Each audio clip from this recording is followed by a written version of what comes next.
Another guy I'm sure going to talk about quite a bit over the next couple of months, Michael Bunting, who was involved in that altercation. At this point, do you think the Leafs have to make it a priority to try and re-sign this guy? Like, I think he means too much to this team, if you can believe it. Yeah, it's really interesting. He's really bounced back from that shuffle down to the bottom six. And what you saw last night, I watched the pregame media availability, and there was a quote from Bunting in that one, and he just said, "These are the games you wake up for."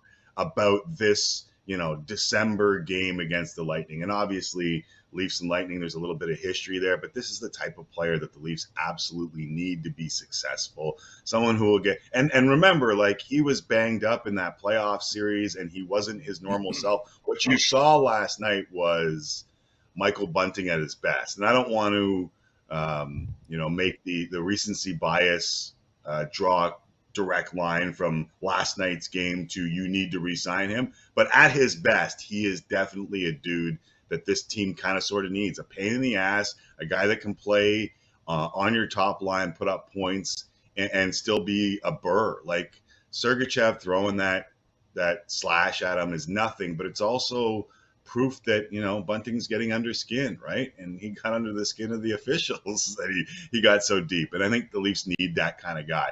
I don't know what that costs in this modern NHL. I think we can all agree that he benefits from playing who he plays with. So you got to be careful in overvaluing that. But it is definitely a roster piece that I think the Leafs kind of sort of need. And Nylander's another one there, right? Like you look at those numbers, and as soon as you said re-sign, I wondered if that was going to go Nylander's way. 19 goals. Like the Leafs are against the cap. They got to re-sign guys. They haven't made it past a round. There is going to be some real tough decisions to be made here.